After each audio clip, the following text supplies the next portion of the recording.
시간 다시 한 번 더 예배를 위해서 우리 함께 기도하시고 예배를 시작하도록 하겠습니다. 함께 기도하겠습니다.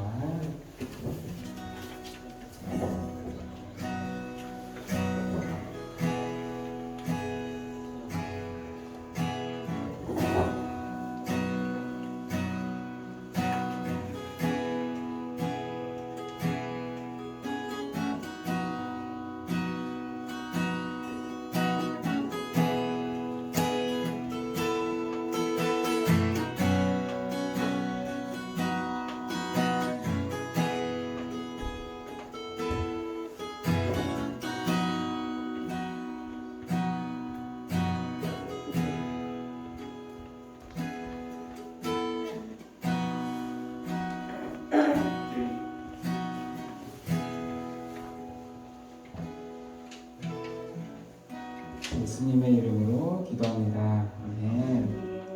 네, 첫 찬양 제가 먼저 하나님 앞에 제 마음을 드리면서 한번 들어보시고 함께 찬양해 주시면 감사하겠습니다. 아버지 당신의 마음이 있는 곳에 나의 마음이 있기를 원해요. 아버지 당신의 눈물이 고인 곳에 나의 눈물이 고이길 원해요. 아버지 당신이 바라보는 영혼에게 나의 두 눈이 향하길 원해요. 아버지 당신이 울고 있는 어두운 땅에 나의 두 발이 향하길 원해요. 나의 마음이 아버지의 마음 알아. 내 모든 뜻 아버지의 뜻이 될 수 있기를 나의 온 몸이 아버지의 마음 알아. 내 모든 삶 당신의 삶 되기를. 다시 한번 아버지 당신의 마음이 있는 곳에 나의 마음이 있기를 원해요. 아버지 당신의 눈물이 고인 곳에 나의 눈물이 고이길 원해요. 아버지 당신이 바라보는 영혼에게 나의 두 눈이 향하길 원해요. 아버지 당신이 울고 있는 어두운 땅에 나의 두 발이 향하길 원해요. 나의 마음이 아버지의 마음 알아.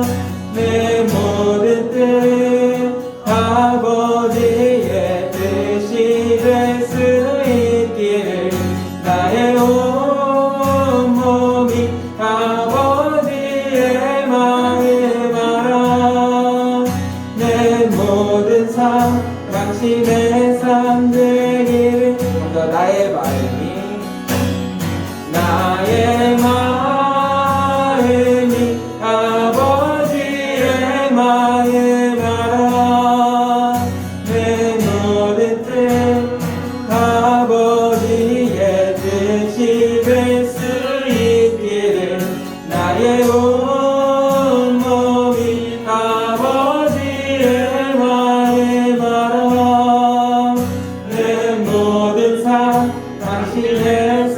되기를. 아멘.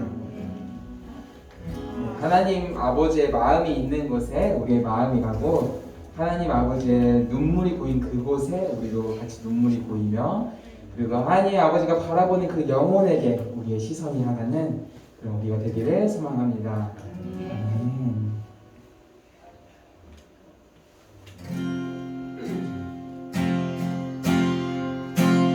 예수 따라가며 복음 순종하며 우리 행할 길 완하겠네. 주를 의지하며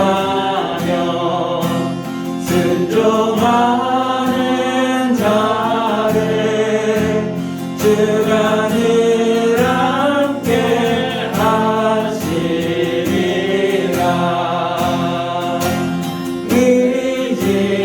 의지하고 순종하는 길은 예수 안에 즐겁고 좁은 길이로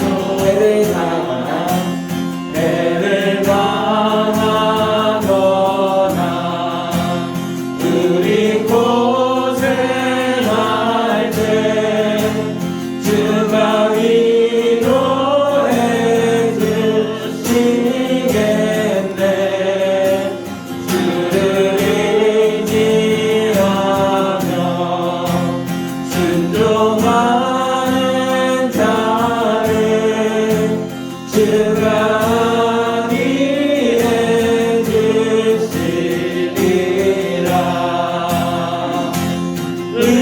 의지하고 순종하는 길은 예수 안에 즐겁고 복된 길이로 남의 집을 지고 남의 집을 지고 슬픔 위로하면 주가 상급을 주시겠네. 주를 의지하며 순종하는 자를 항상 복 내려 주시리라.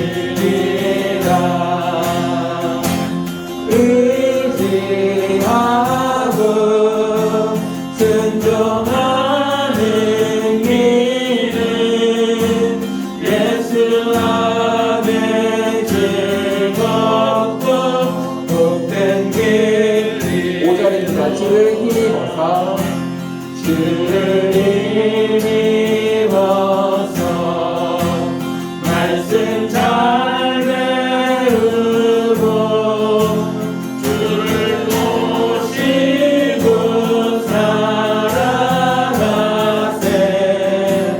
주를 의지하며 항상 순종하면 주가 사랑해 주시리라.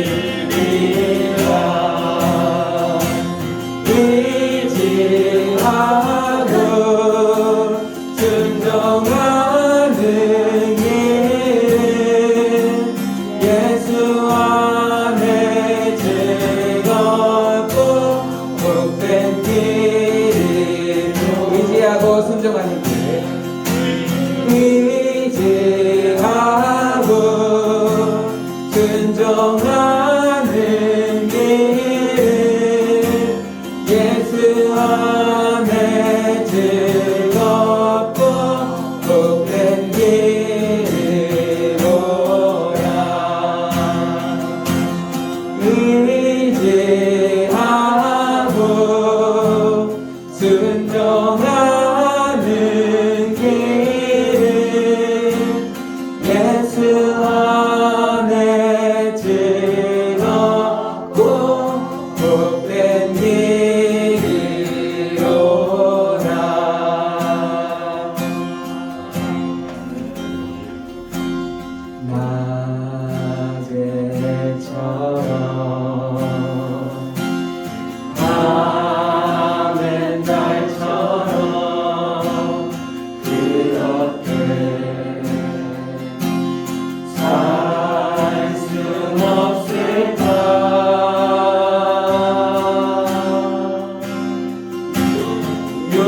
예수님처럼 가을처럼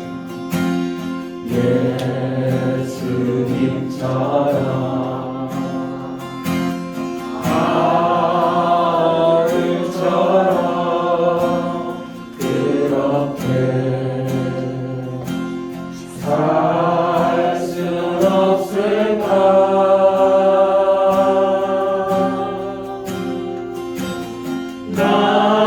남을 위하여 당신들의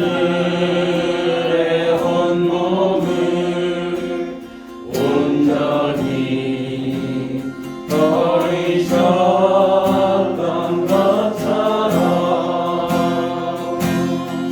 주의 사랑을 주의 사랑을 베푸는 사랑 값없이 그저 주는 사랑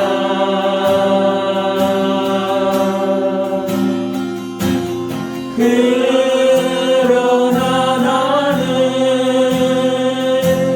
주는 것보다 받는 것 더욱 좋아하니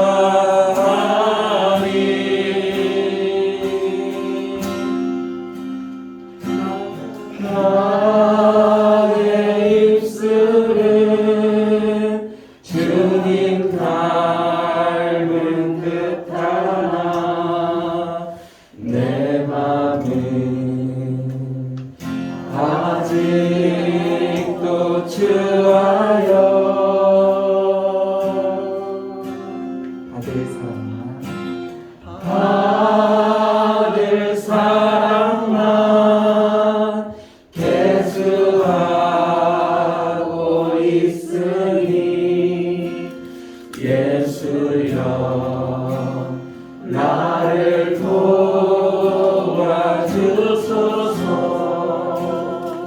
예수여 나를 도와주소서.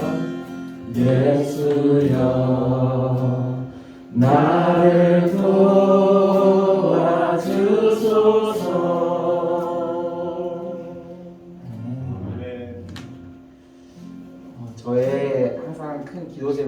예수를 닮아가는 것입니다.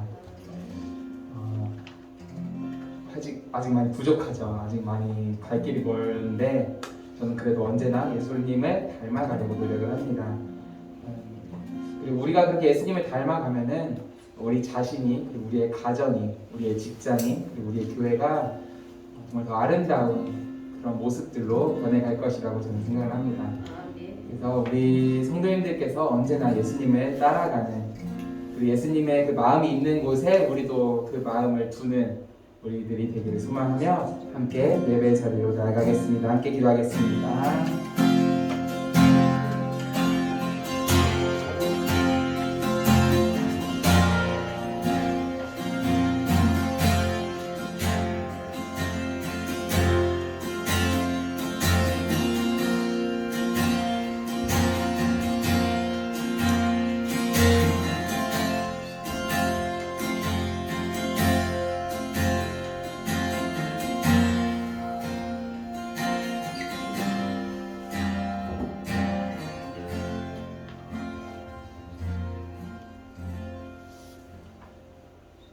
우리 주 예수 그리스도의 은혜와 하나님의 사랑과 성령의 교통하심이 여러분과 함께 하시기를 축복합니다.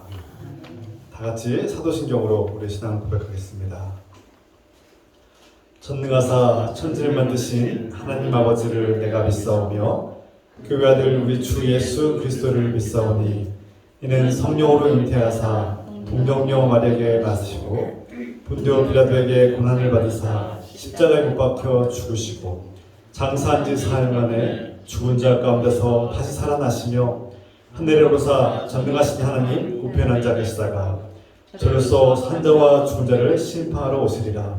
성령을 믿사오며 거룩한 공회와 성도가 서로부터 한 것과 죄를 사하여 주신 것과 몸이 다시 사는 것과 영원히 사는 것을 믿사옵나이다. 아멘. 찬송 드립니다. 455장 찬송 들으시면서 찬송 부르며 우리 준비하신 역을 하는 게 되겠습니다.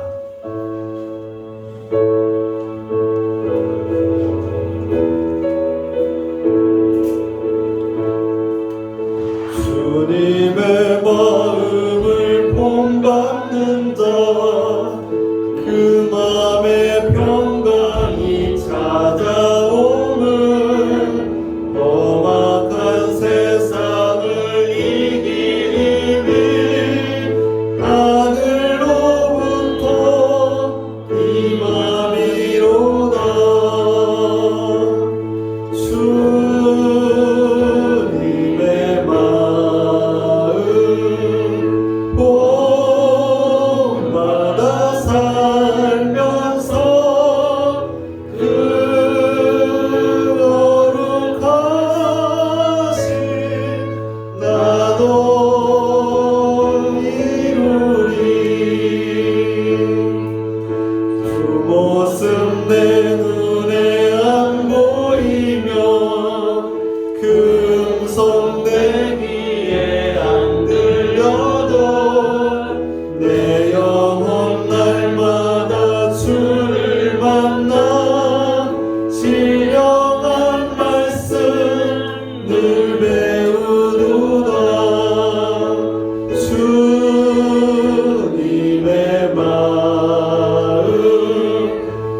그날의 무성도 변화하여 주님의 빛나는 그 영상을 다 함께 보며 주 찬양하리.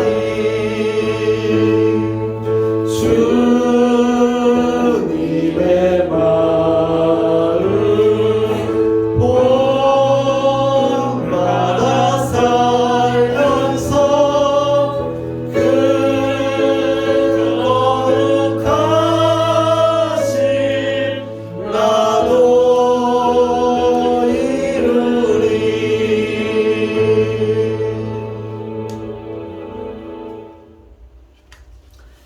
시간 이상훈 권사님께서 기도도 하시겠습니다.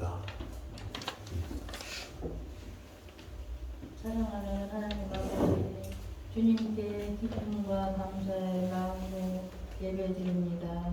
성령님, 우리의 예배를 인도하시고 기쁘게 받아 주옵소서. 예배 가운데 주님을 만나고 주의 음성을 듣게 하소서. 오늘도 주님의 은혜에 감사드리며 예물을 드립니다.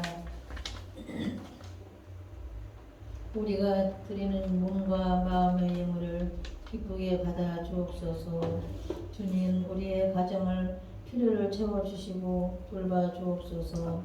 믿음과 소망, 사랑과 용기, 건강과 지혜, 경제적인 필요를 공급해 주시옵소서. 예수 그리스도께서 우리를 위해 자신을 내어주신 같이 우리도 부부와 가족에게 자신을 내어주는 삶을 실천하게 하소서. 서로 건강하게 주고받는 관계가 이루어지게 하소서. 주님 안에서 서로가 한 몸을 이루게 하옵소서. 예수님께서 우리를 가족으로 받아주시니 감사드립니다. 우리 교회 공동체가 주님을 본받아서 서로를 격려하고 위로하며 감사하는 관계가 되도록 도와주세요. 주님, 우리가 예수님의 마음을 품고 고통당하는 사람들과 함께 울며 기도하도록 도와주세요. 우리가 지역 사회를 위해 기도할 때 아름다운 변화가 일어나도록 도와주세요. 예수 그리스도의 이름으로 기도합니다. 아멘.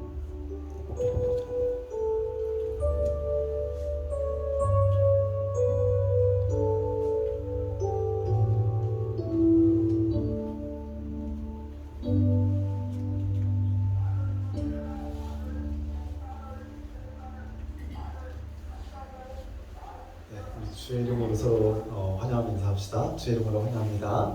주의 이름으로 환영을 축복합니다. 사랑합니다. 반갑습니다. 환영합니다. 이미 아침 오셔서 충분히 인사 나누셨는데 다시 한번 이렇게 주님의 이름으로 이렇게 서로 축복하는 인사를 나눴습니다. 몇 가지 소식을 전하겠습니다. 다음 주일은 부활절 7째 주일 예배로 되겠습니다. 우리가 성경 읽기 돌아오는 토요일 있죠? 첫째 주와 셋째 주 토요일에 11시에 예배당에서 성경 읽기 모임 있습니다. 토요일 날 오셔서 11시에 셋째 주 모임 갖겠습니다. 다른 특별한 사항은 없죠? 그러면 우리 함께 기도할 텐데요. 우리가 사랑하는 가족들과 우리 사랑하는 이웃들을 위해서 우리 함께 중보하며 기도하겠습니다. 특히 아프신 환우들이 주인의 가운데서 힘을 얻고 치유되시도록 우리 함께 이 시간 2-3분 정도 중보하며 기도하겠습니다. 사랑의 하나님 아버지, 우리가 함께 모여서 서로를 사랑하는 마음으로 우리가 사랑하는 가족들을 위해서, 사랑하는 형제 자매들을 위해서 기도합니다. 주님, 우리가 사랑하는 사람들 떠올리면서 우리 부모님, 우리 형제 자매들, 우리 사랑하는 자녀들 기억하며 우리가 기도할 때 자비하게 베푸시옵소서. 우리가 서로를 사랑하고 존중하고 아끼며 돌보고 서로에게 우리 자신을 내어주는 복된 관계를 이룰 수 있도록 축복하시옵소서. 특별히 아프신 분들, 고통 속에 주님께 의지하며 나아가는 자녀들을 불쌍하시고 도와주시옵소서. 연약한 우리를 불쌍하시고 힘을 주시며 위로해 주시고 병든 자가 나음을 얻게 하시며 주님 의지하고 예수 그리스도의 이름으로 기도할 때 놀라운 은혜가 임하고 주의 자비와 긍휼을 얻게 하옵소서. 주님을 불쌍히시고 도와주시옵소서. 주의 자비와 긍휼로 치유하시고 회복시켜 주시옵소서. 우리 상한 심령과 아픈 마음들을 치유하시고 고쳐주시옵소서. 주 안에서 위로와 소망이 가득하게 하옵소서.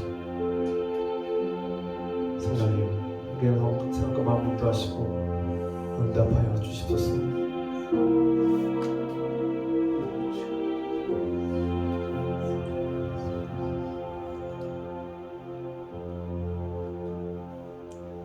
예수 그리스도의 이름으로 감사드리며 기도합니다. 아멘.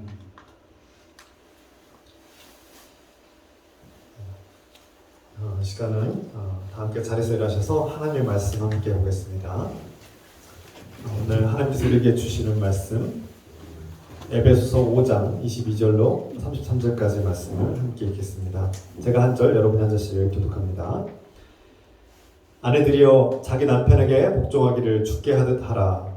이는 남편이 아내의 원리니 그리스도께서 교회의 원리님과 같음이니 그가 바로 몸의 구주시니라.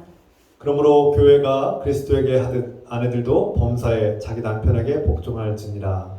남편들아 아내 사랑하기를 그리스도께서 교회를 사랑하시고 그 교회를 위하여 자신을 주신 같이 하라. 이는 곧 물로 씻어 말씀으로 깨끗하게 하사 거룩하게 하시고 자기 앞에 영광스러운 교회로 세우사 티나 기름 잡힌 것이나 이런 것들이 없이 거룩하고 흠이 없게 하려 하심이라. 이와 같이 남편들도 자기 아내 사랑하기를 자기 자신과 같이 할지니 자기 아내를 사랑하는 자는 자기를 사랑하는 것이라. 누구든지 언제나 자기 육체를 미워하지 않고 오직 양육하여 보호하기를 그리스도께서 교회에게 함과 같이 하나니.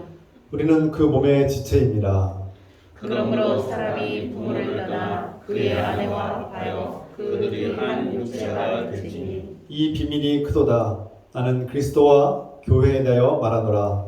그러나 너희도 각각 자기의 아내 사랑하기를 자신같이 하고 아내도 자기 남편을 존경하라. 아멘. 네, 잘 앉으시기 바랍니다.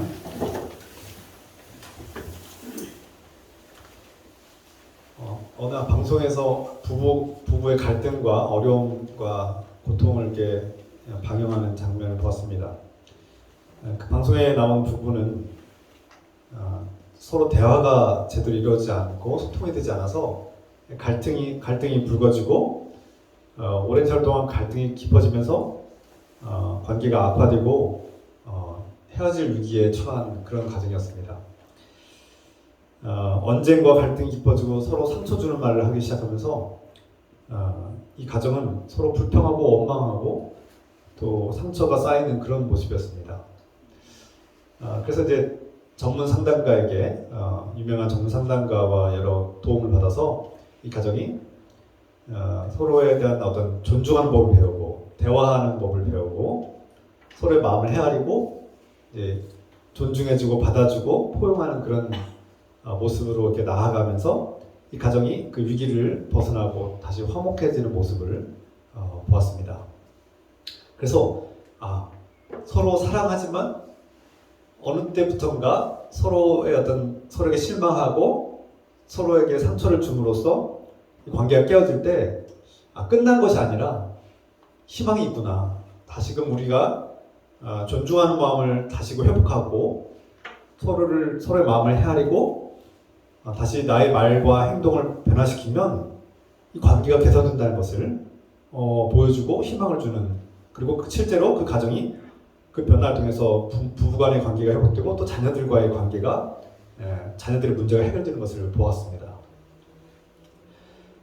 여러분들도 이런 이야기를 주변에서 들은 적이 있을 겁니다. 그리고 실제로 저는 우리 교인들도 젊은 날에 부부관계가 원만치 않았고 갈등이 있었음에도 불구하고 예수 그리스도의 은혜를 받고 하나님의 사랑을 느끼고 내가 내 남편, 내 아내를 용서하기 시작했고 너그럽게 포용하기 시작했고 그러면서 가정이 더 평화로워지고 화목하게 됐다는 그런 간증들을 종종 듣습니다.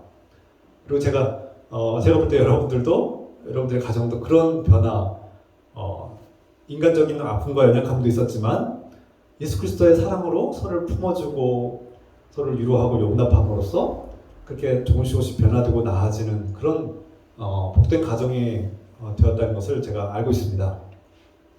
참 놀라운 은혜죠. 때로는 극적으로 갑자기 변화될 수도 있지만 때로는 오랜 세월 동안 천천히 조금씩 변화될 때도 있습니다. 중요한 것은 한 불행한 가정이 회복될 수 있다는 희망이 있다는 겁니다. 근데 여기에 영적인 원리가 있다는 거죠. 성경이 제시하는 복된 가정의 원리는 무엇일까요? 성경은 가정에 대한 이야기를 많이 합니다. 특히 사도 바울이 서신서를 통해서 하나님의 복음, 예수 그리스도의 복음을 전하고 그 진리의 말씀을 전하지만 동시에 항상 하는 말씀이 있습니다. 가정, 부부관계를 회복하고 가정을 회복하고 사람들과 관계를 회복하는 말씀을 꼭 가르치고 있습니다. 오늘 에베소서에서도 하나님께서 기뻐하시는 가정의 모습이 어떠한 모습이냐, 그리고 하나님께서 세우시고 디자인하신 그 가정이 행복하게 운영되려면 어떠한 영적 원리를 적용해야 되느냐를 가르쳐주고 있습니다. 오늘 읽은 에베소서 5장의 말씀이죠. 그래서 성경이 가르치는 부부관계의 핵심은 바로 서로 주고받는 관계라는 겁니다. 성경에서는 한편이 아내나 남편이 서로 한편에서 일방적으로 사랑을 쏟아붓고 헌신하라는 그런 말씀을 한 적이 없습니다. 성경은 공평하게 사랑하라고 말씀해요. 남편이 아내를 사랑해야 되고 아내도 남편을 사랑해야 합니다. 성경에서 아내들아 남편을 사랑하라 하고 끝나지 않았어요. 남편아 아내를 사랑하라, 그리고 아내여 남편을 사랑하라, 이렇게 똑같이 가르칩니다. 그 부부는 똑같이 공평하게 서로 주고받는 관계가 된다는 것을 말씀하고 있는 거죠. 그래서 건강한 부부가 건강하고 행복한 관계를 이루고 가정을 이루려면 주고받는 사랑이 있어야 된다는 겁니다. 물론 남자의 사랑, 여자의 사랑, 남편과 아내의 사랑이 서로 방식과 수준이 다를 수 있습니다. 그런데 수준과 방식은 다르지만 중요한 핵심은 서로 사랑을 느끼게끔 사랑한다는 것을 알 수 있도록 노력해야 된다는 것이죠. 제가 볼 때 여러분들 중에는 평생토록 이렇게 쑥스러워서 사랑한다는 말 잘 못하고 사시는 분도 계실 겁니다. 우리 한국 사회에 특히 기성세대 부모님들, 특히 아버지들은 사랑한다는 말 함부로 사랑한다는 말을 낯뜨거워서 못하신다는 말을 종종 듣습니다. 그런데 훈련이 필요한 것 같아요. 좀 나중에 다시 말씀드리겠습니다. 성경에서는 일방적으로 한 편이 주기만 하는 그런 사랑을 가르친 적이 없다는 겁니다. 오늘 성경에서 핵심의 원리는 부부관계는 주고받는 사랑을 건강한 방식으로 나눌 때 하나님께서 기뻐하시는 가정이 이루어진다는 거죠. 부모와 자녀의 관계도 마찬가지입니다. 부모가 자녀들을 사랑하고 자신을 내어주는 삶을 살아갈 때 자녀들이 그냥 받기만 하는 존재가 아니라 부모를 존경하는 삶, 부모를 기쁘게 하는 삶, 부모를 사랑하는 삶이 동시에 이루어지는 것이죠. 그래야 건강한 관계가 된 겁니다. 물론 부모가 자녀들에게 베푸는 사랑은 보호와 양육과 돌봄과 어떤 경제적 지원들, 여러 가지 사랑과 정서적 지원들이 함께 이루어지는데, 물론 자녀들이 부모를 돌보기는 한계가 있죠. 그러나 자녀들은 자녀들만의 방식으로 부모를 사랑하고 존경하는 것으로서 부모의 말씀을 경청하고 따르는 삶으로써 그렇게 주고받는 삶을 살 수 있습니다. 이것이 성경이 가르치는 삶이죠. 우리가 자녀를 길러본 사람들은 다 아시겠지만 자녀를 기를 때 자녀에게 많은 것을 우리가 쏟아붓고 헌신하고 희생하는 것 같지만 사실은 그 자녀가 우리에게 주는 그 돈으로도 무엇으로도 살 수 없고 갚을 수 없는 엄청난 기쁨과 생명력과 그런 사랑과 은혜를 우리에게 또 주고 있습니다. 이 모든 원리들, 이 가정의 행복한 영적 원리들을 한마디로 오늘 설명하고 있는 말씀이 있다면 오늘 본문 말씀이죠. 25절 말씀인데요. 남편들아 아내 사랑하기를 그리스도께서 교회를 사랑하시고 그 교회를 위하여 자신을 주심같이 하라. 여기에 모든 영적인 원리의 핵심이 담겨 있습니다. 바로 예수 그리스도께서 사랑하는 우리를 가족으로 삼아주시고 우리를 가족으로 삼아주시기 위해서 자신을 내어주셨다는 겁니다. 그 가족이 바로 교회고 성도들이죠. 예수님은 죽어야 마땅한, 죄로 인해서 죽어야 마땅한 우리를 십자가의 용서로 용서해 주시고 죄의 문제를 해결해 주시고 우리를 가족으로 삼아 주셨는데 이 모든 과정 속에 핵심의 원리는 바로 자신을 내어주셨다는 겁니다. 제가 앞서서 몇 주 동안 말씀드린 것 중에 용서의 여러 가지 단계와 과정들과 특징들에 대해서 말씀드렸는데 주님께서 가르치시는 용서, 주님께서 가르치시는 자신을 내어주는 삶, 자신을 내어주는 삶은 일방적인 희생, 무조건 주기만 하는 희생, 그래서 희생을 강요하는 그런 삶이 아니라고 했습니다. 그것은 우리가 오해하는 것이라고 했습니다. 주님의 말씀 가운데 주는 것이 복이 있다. 또 누가 누구에게 너에게 요청하는 것이 있으면 그냥 주어라 이런 말씀을 그러니까 문자적으로 잘못 오해하면 문제가 생길 수밖에 없다는 것을 지난 시간에 나눴었죠.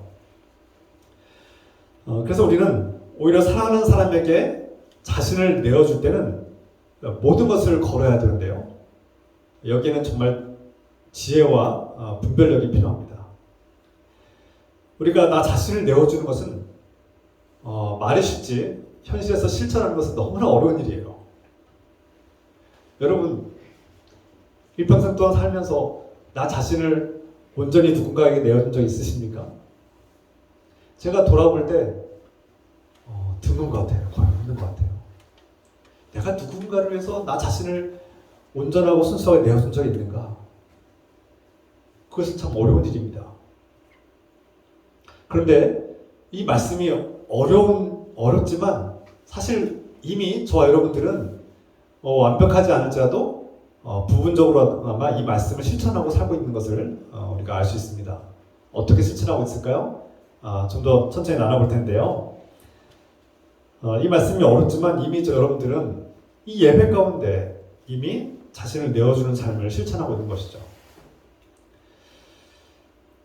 자신을 내어주는 삶, 그런 예수 그리스도를 본받아서 나 자신을 내어주는 삶은 무엇일까? 그리고 어떻게 살아야지 정말 내 자신을 내어주는 삶이 이루어질까?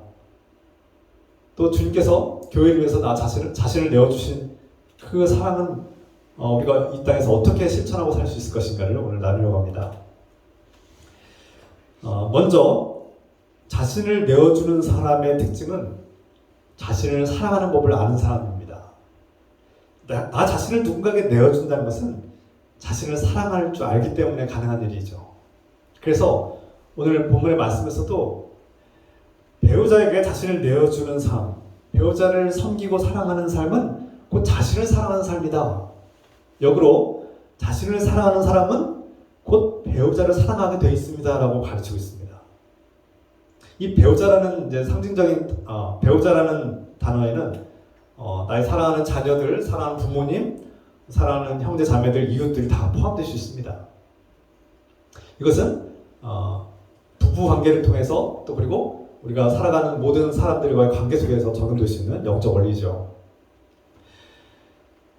우리가 그리스도를 본받아서 그리스도와 교회를 사랑하는 그 모습과 특징들과 영적 원리를 본받아서 우리 가정과 부부관계와 또 가족들, 형제 자매들과 이웃들 가운데 이 영적 원리를 적용할 필요가 있다는 겁니다. 그리스도께서 우리에게 자신을 내어주신 삶은 어떤 모습일까요? 첫 번째 모습은 서로 존중하는 겁니다. 존경하는 겁니다. 한마디로 존경으로부터 이 관계가 시작될 때 행복한 부부관계, 그리고 행복한 가정이 이루어진다는 것입니다. 배우자, 남편과 아내 서로가 서로를 존중할 때 행복한 하나님께서 기뻐하시는 가정이 이루어지는데요.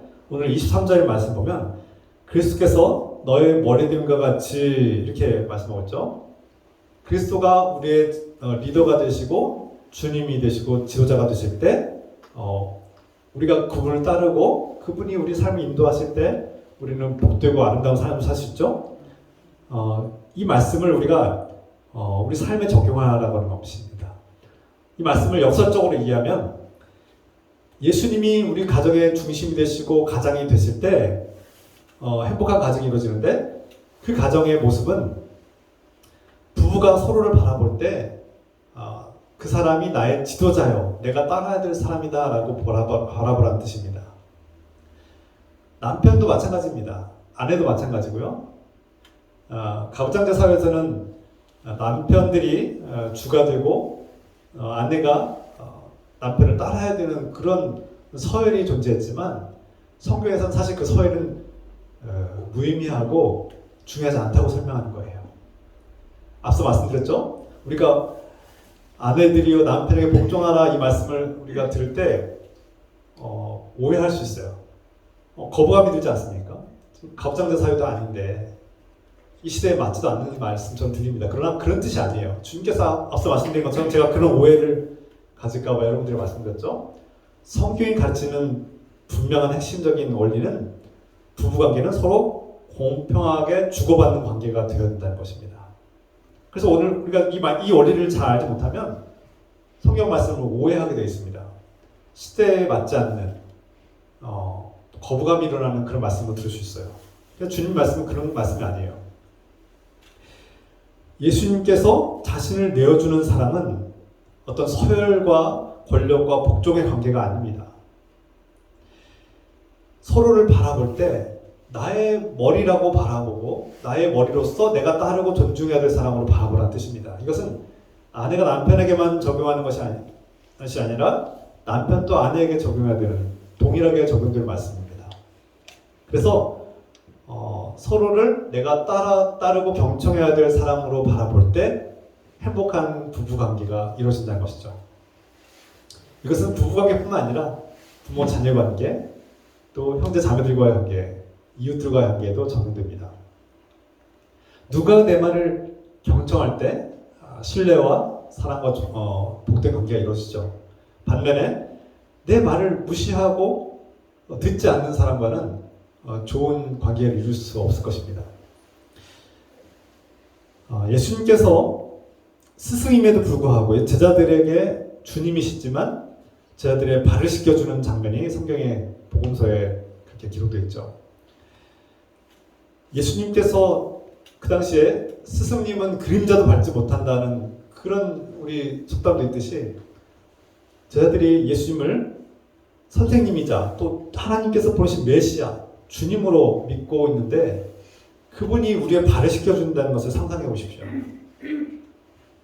당시 때에 발을 씻겨주는 것은 노예들이나 하는 것이었습니다. 나보다 낮은 서열과 신분이 낮은 사람이 내 발을 씻겨주는 것을 당연시 여기던 사회였는데 그런 사회 문화 속에서 주님이시고 내가 따라야 될 존경하는 선생님이 나의 메시아 그리스도가 내 발을 씻겨줄 때 이것은 무엇을 의미합니까?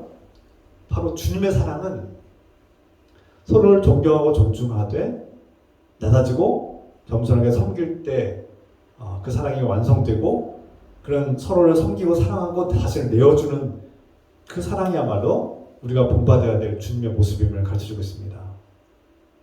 주님께서 그래서 내가 너희에게 발을 씻기고 섬긴 것처럼 너희도 그렇게 따라하라고 말씀하고 있죠. 이것이 자신을 내어주는 삶.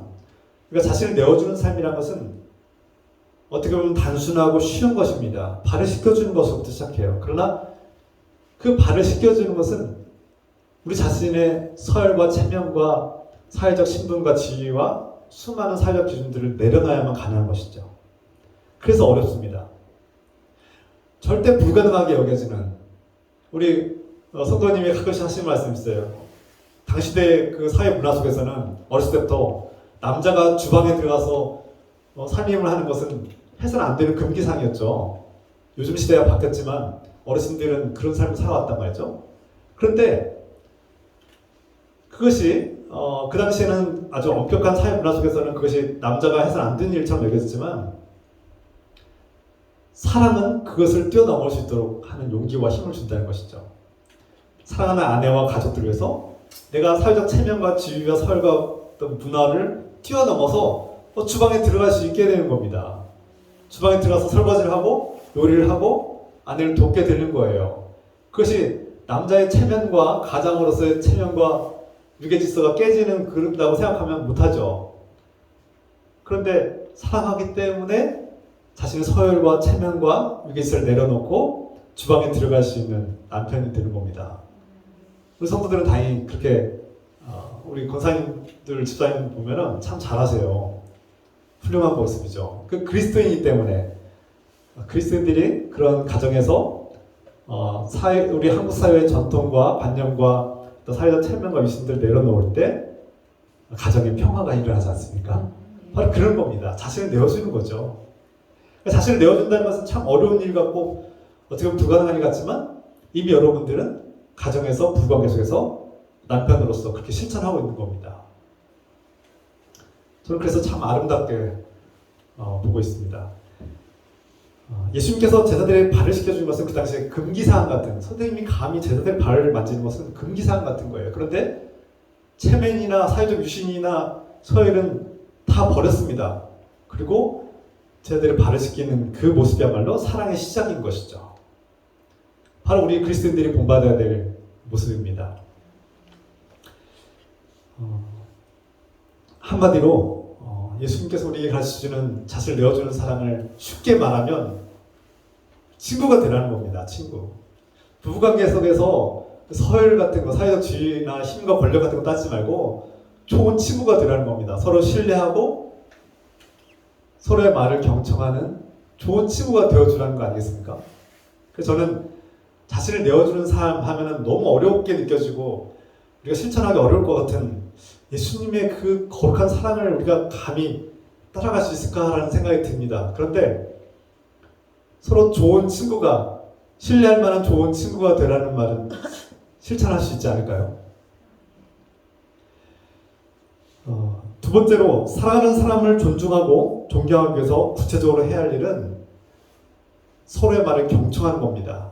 제가 이미 말씀드렸어요, 이미. 그런데 이 말씀을 더 강조하려고 합니다. 오늘 26절 말씀에서 말씀으로 깨끗하게 하신다, 주님께서 말씀하셨어요. 주님은 우리를 깨끗하게 하실 때, 거룩하게 하실 때 말씀을 통해서 하셨다는 겁니다. 주님의 말씀은 우리의 죄의 문제를 해결하고 하나님의 사랑을 확인하게 하시며 깨어지고 부서진 주님과의 관계를 회복시킵니다.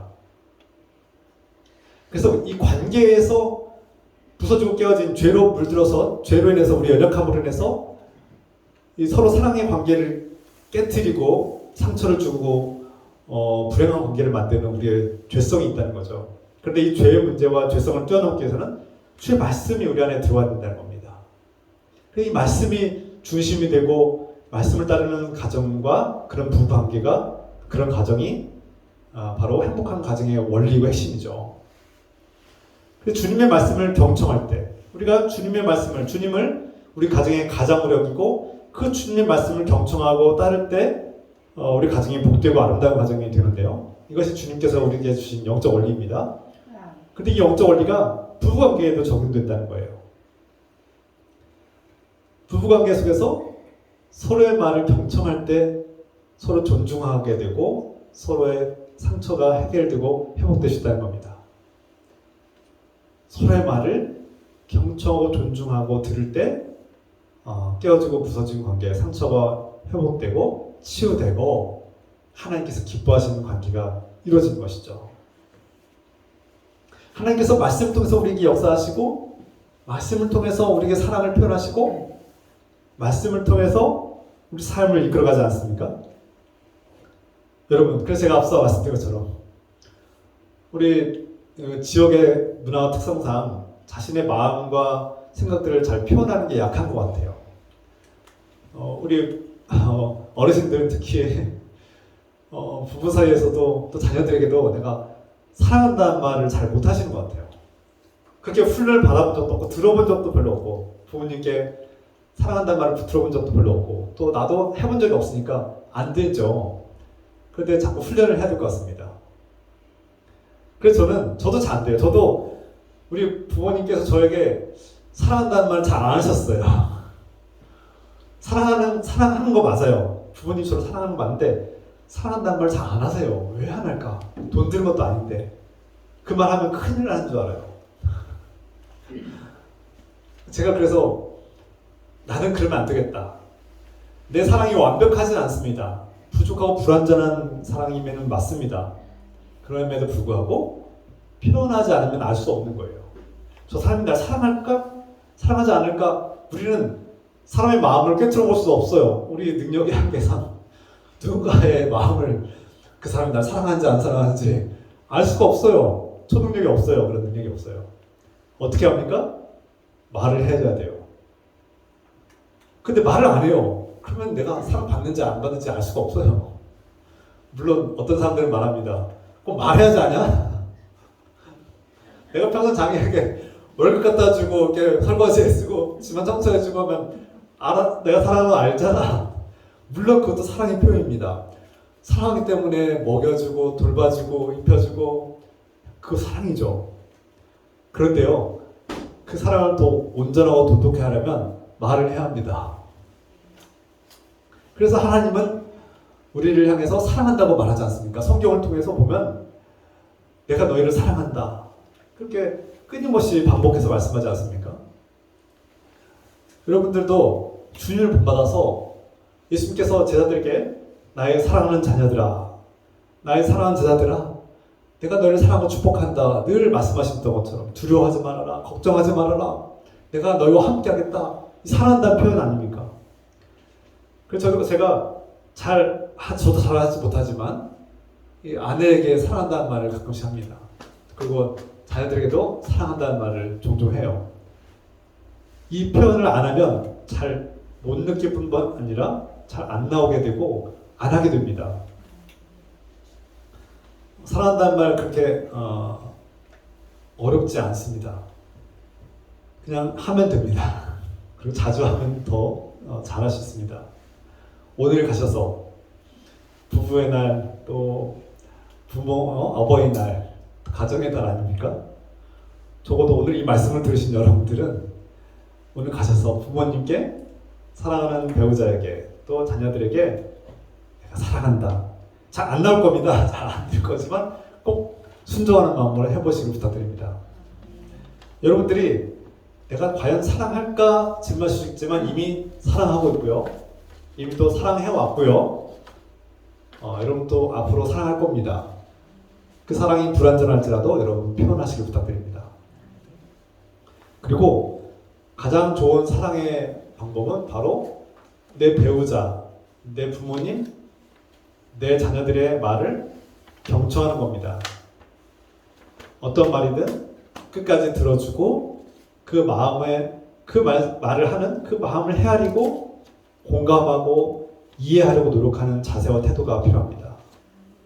부모님의 말씀이 잔소리처럼 들릴지 모르지만 왜 저런 말씀하실까 생각해보면 그 말씀 안에는 내가 너를 사랑하기 때문에 네가 잘 되길 바라고 네가 건강하고 복된 삶을 살길 바라는 마음으로 그 말씀을 하고 있는구나.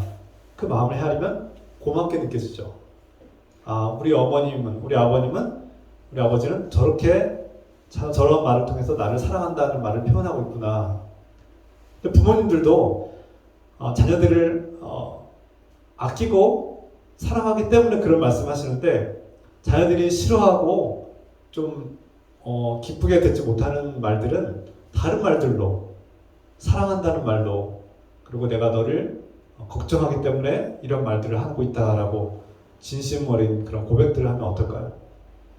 사랑하고 있거든요. 걱정되거든요. 아끼고 돌보고 싶거든요.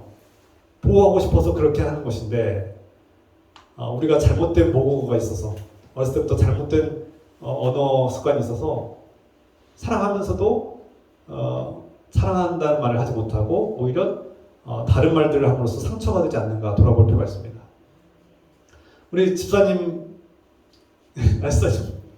가끔씩 농담을 잘하세요. 재밌고 유쾌한데 듣는 아내 입장에서는 상처가 됩니다.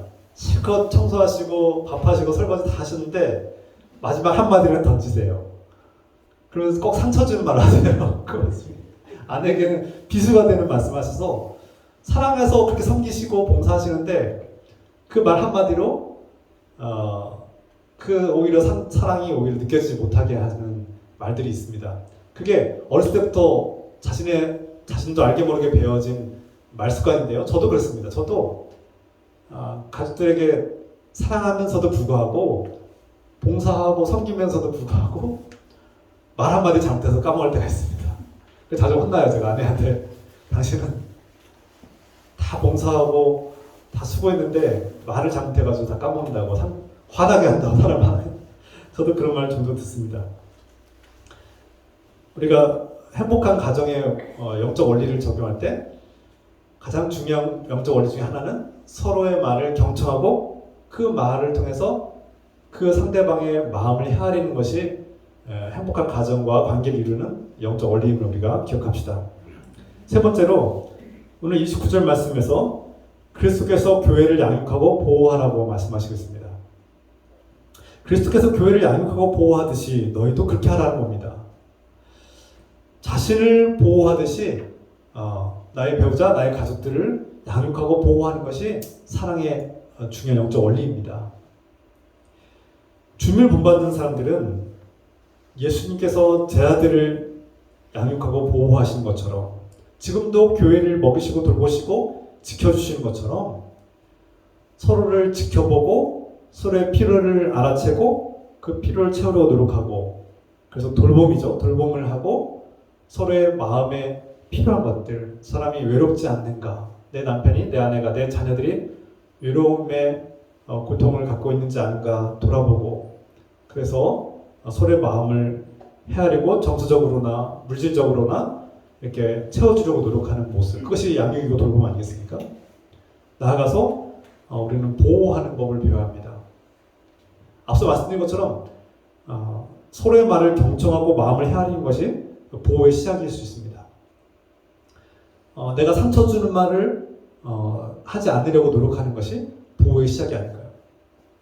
그래서 잘해주는 것, 상대방에게 필요한 것들을 아이들에게 필요한 옷과 음식과 어떤 필요한 것들을 정서적으로 채워줄 뿐만 아니라 우리가 배우자나 자녀들이, 가족들이 싫어하는 말, 상처가 되는 말을 줄여나가고 없애는 것이 우리의 또 보호하는 한 가지 실천이 될 것입니다. 엄마와 아기의 모습을 떠올려 보십시오. 엄마가 아기를 낳았습니다. 여러분, 엄마와 아기의 관계를 보십시오. 누가 상전입니까? 여러분들이 가만히 엄마와 아기의 모습을 살펴볼 때 아기를 낳고 길러보신 분들 특히 공감이 많이 될 텐데요. 아기가 없어도 아기가 없는 분들은 애완동물을 생각하셔도 됩니다. 애완견이나 애완묘 여러 가지 애완동물들을 생각해 보면 반려동물들이 조금 비슷하시지 않을까 생각하게 됩니다. 엄마가 상전인 것 같지만 모든 것을 다 주도하는 존재는 엄마인 것 같지만 사실은 진짜 상전은 아기일 때가 있습니다. 아기는 말도 못하고 제대로 표현도 못하고 힘도 없고요. 엄마의 도움 없이 아무것도 못하는 존재인데요. 실제로 엄마가 누가 위고 누가 아래냐 따질 수가 없다는 겁니다.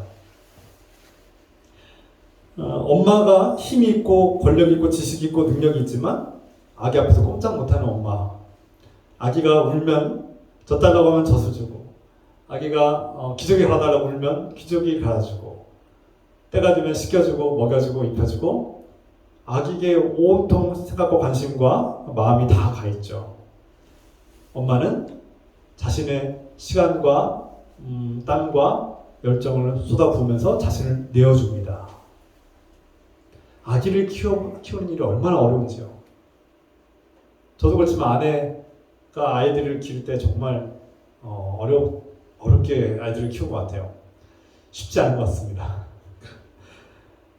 엄마는 아기에게 서열을 따지지 않습니다. 내가 높은 사람이니까 나를 섬기라고 하지 않습니다. 오히려 진정으로 높은 사이지만 아기의 모든 것을 주관하는 주인이지만 역설적으로 아기의 노예와 같이 생활합니다. 아기에게 꼼짝 못해요. 아기가 달려가면 그냥 즉시 달려갑니다. 아기가 한 번만 울면 그냥 모든 게 다 엄마들은 순종해야 합니다. 그 힘도 없고 연약한 아기에게 철저하게 순종하고 복종하는 엄마의 모습을 봅니다. 이것이 그리스도의 사랑이라는 겁니다. 동시에 엄마가 주지 않으면 아이는 어떻게 됩니까? 죽습니다. 엄마가 젖을 주고 때때로 이 기저귀를 갈아주지 않으면 아이들은 병들어 죽게 됩니다. 엄마의 돌봄이 없으면 아이는 아무것도 할 수 없죠. 우는 것밖에 할 수 없어요. 그 생명이 엄마에게 달려 있습니다. 예수님께서 말씀하셨죠. 나는 포도나무요, 너희는 내 안에 가지다. 이렇게 말씀하셨어요. 연결되어 있는 겁니다. 분리되는 순간 죽는 겁니다. 예수 그리스도 안에 거하는 우리는 살아있고 생명을 얻습니다. 예수 그리스도 밖에 있으면 죽은 겁니다. 천국과 지옥의 문제도 그렇게 보라고 했죠, 제가. 예수 믿고 하나님 믿는 사람, 교회 다니는 사람만 천국에 딱 들어가고 교회 밖에 있는 사람은 다 지옥 갑니까? 그렇지 않다고 했어요, 제가. 하나님의 원리는 하나님 안에 들어간 사람들은 이미 천국에 살고 있는 겁니다. 하나님 밖에 있는 사람들은 이미 하나님 밖에 있기 때문에 죽은 겁니다. 하나님께서 미워하셔서 그들을 너 나 안 믿고 교회 안 다니니까 너 지옥 가 이렇게 하신 적이 없어요. 그들이 하나님을 거부하고 하나님을 멀리했고 하나님과 관계가 단절되고 근절되었기 때문에 하나님을 거부한 자들이 스스로 하나님 밖에 그 지옥에 거하는 겁니다. 하나님께서 그들을 지옥에 보낸 적이 없어요.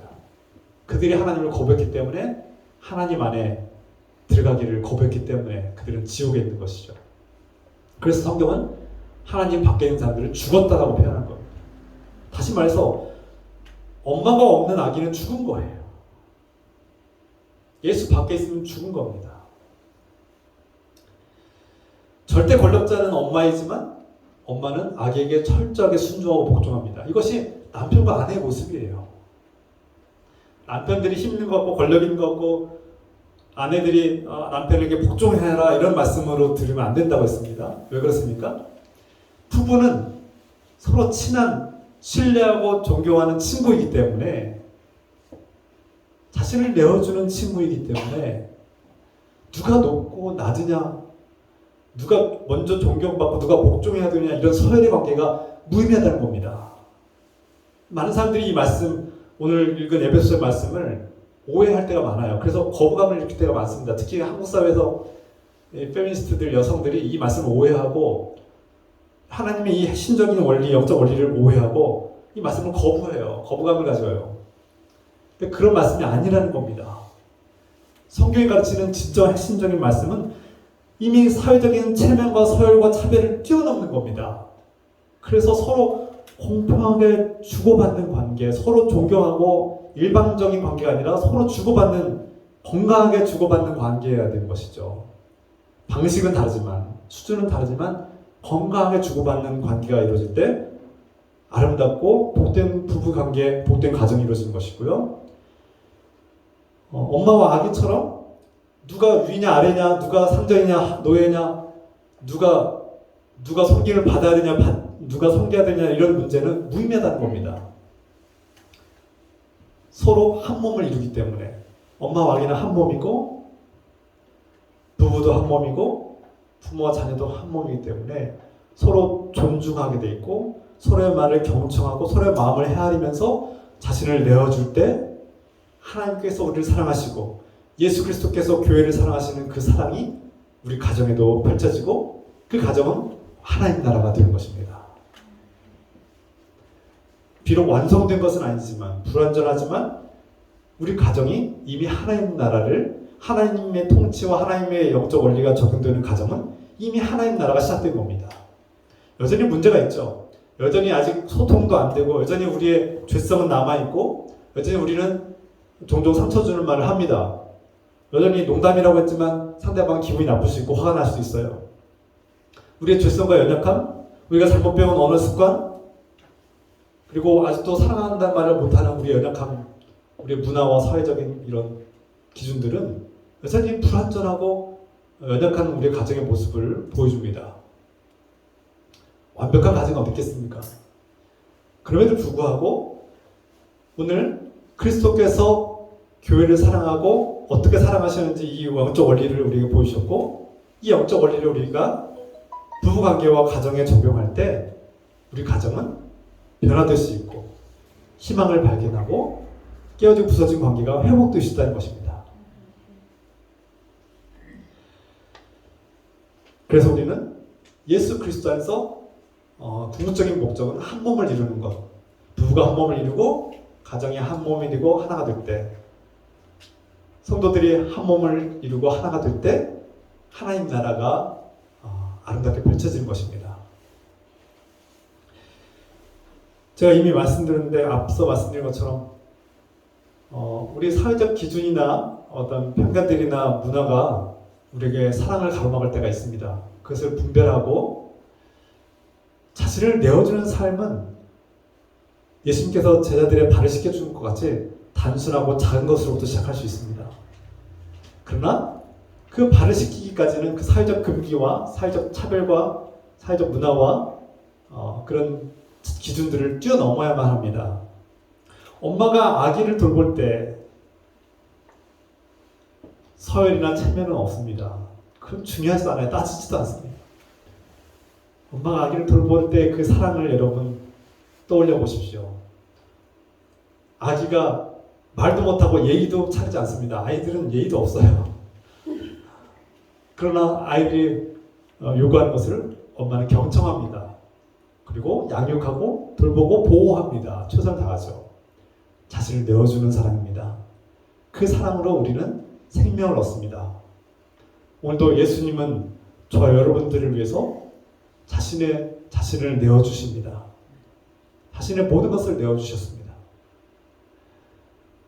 우리가 예수님을 본받아서 그 사랑을 품을 때 우리도 배우자를 위해서, 나의 자녀들을 위해서, 나의 부모님을 위해서, 나의 사랑하는 형제 자매들과 이웃을 위해서 나 자신을 내어줄 수 있습니다. 그들의 발을 씻겨줄 수 있습니다. 우리가 예수님의 도움을 구해야죠. 오늘도 기도합니다. 우리는 예수님, 저는 제 연약함과 죄성으로 인해서 저의 잘못된 언어 습관과 모국어가 사랑하는 법을 방해하고 내가 사랑해야 될 배우자와 가족들에게 상처를 줬습니다. 주님 용서해 주시고 이 모국어가, 이 잘못 배워진 이 잘못된 언어 습관이 변화되시도록 도와주십시오. 그리고 주님, 제가 자라온 환경과 문화 속에서 사랑한다는 말을 못했는데 제가 주님을 본받아서 사랑한다는 말을 훈련하고 순종하겠습니다. 오늘부터라도 내 배우자에게, 내 자녀들에게 사랑한다는 말을 하겠습니다. 비록 완전하지 못하고 불완전하지만, 연약하지만 순종하겠습니다. 주의 말씀을 경청하겠습니다. 따르겠습니다. 그리고 내 배우자의 말을 허투루 듣지 않고 경청하고 노력하겠습니다. 그 말 속에 담겨진 마음을 헤아리도록 노력하고 예수님을 본받아서 나 자신을 내어주도록 그렇게 훈련을 받겠습니다. 여러분, 오늘 이 말씀을 듣고 이런 결단을 하시면 좋겠습니다.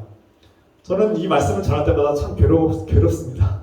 왜냐하면 이 말씀대로 살지 못하고 순종하지 못하는 제 자신을 발견하기 때문에 감히 내가 이 말씀을 전하는 것이 참 두렵고 떨립니다. 부끄럽습니다.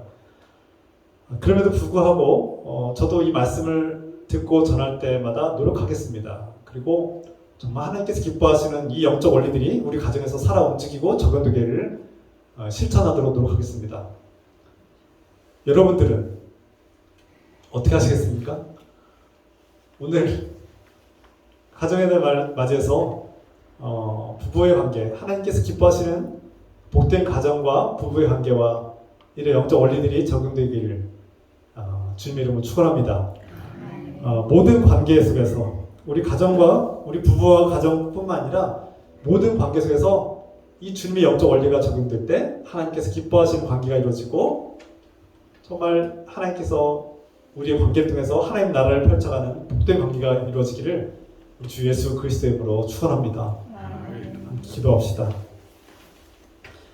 사랑의 하나님 아버지, 오늘 말씀을 붙들고 우리가 순종하는 마음으로 함께 기도하겠습니다. 우리 함께 통성으로 이 말씀을 붙들고 또 실천하는 마음으로 결단하며 나아갑시다. 주여, 사랑의 하나님 아버지, 오늘 주신 말씀 붙들고 나아갑니다. 주님, 참 부끄럽고 연약한 우리의 삶을 돌아봅니다. 우리가 주의 말씀대로 순종하지 못했고 주님을 본받지 못했음을 고백합니다. 이제부터라도 주님, 우리 가정을 돌아보며 예수님을 본받고 예수님의 마음을, 우리의 마음이, 우리가 예수님의 마음을 품고 배우자를 바라볼 때 존경하고 존중하는 마음으로 바라보고 그 말을 경청하게 도와주시옵소서. 우리의 잘못된 모국어가 배우자에게 상처를 주고 자녀들에게 상처를 주지 않나 돌아보게 하시고 우리의 삶과 우리의 말과 행동이 변화되게 도와주시옵소서. 주님의 도우심이 필요합니다. 주님 도와주시옵소서. 예수님의 마음을 품고 우리의 말과 행동이 태도가 변화되도록 도와주시옵소서. 주님, 우리가 사랑하면서도 불구하고 사랑한다는 말을 하지 못하는 연약한 삶을 돌아옵니다. 오늘부터라도 우리가 나의 배우자에게, 나의 자녀들에게 사랑한다는 말을 하시도록 도와주시고 또 그 사랑한다는 말을 우리가 실천하며 서로의 사랑을 실천하며 살아가도록 도와주시옵소서. 경청하게 하소서. 나의 가족들의, 나의 배우자의, 나의 자녀들의 말을 경청하는 법을 가르쳐주시옵소서. 주님, 우리가 서로를 양육하고 돌보고 보호하는 삶을 사시도록 도와주시옵소서. 주님, 우리의 삶 속에 따른 책임과 의무를 다하시도록 그 모든 과정 속에 엄마가 아기를 사랑하는 마음처럼 나 자신을 내어주는 그런 삶이 이루어지도록 도와주옵소서. 아기가 엄마를 사랑하고 아기가 엄마에게 모든 것을 다 내어준 것처럼 우리도 주님을 사랑하고 우리 삶을, 우리 자신을 내어주는 삶을 사시도록 도와주옵소서. 주님, 오늘 이 말씀이 우리 삶에, 우리 가정에 펼쳐지게 하시고 적용되게 하시고 열매 맺게 하시옵소서.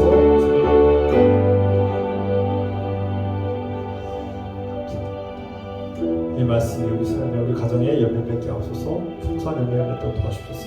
주님, 영생에 감사드립니다.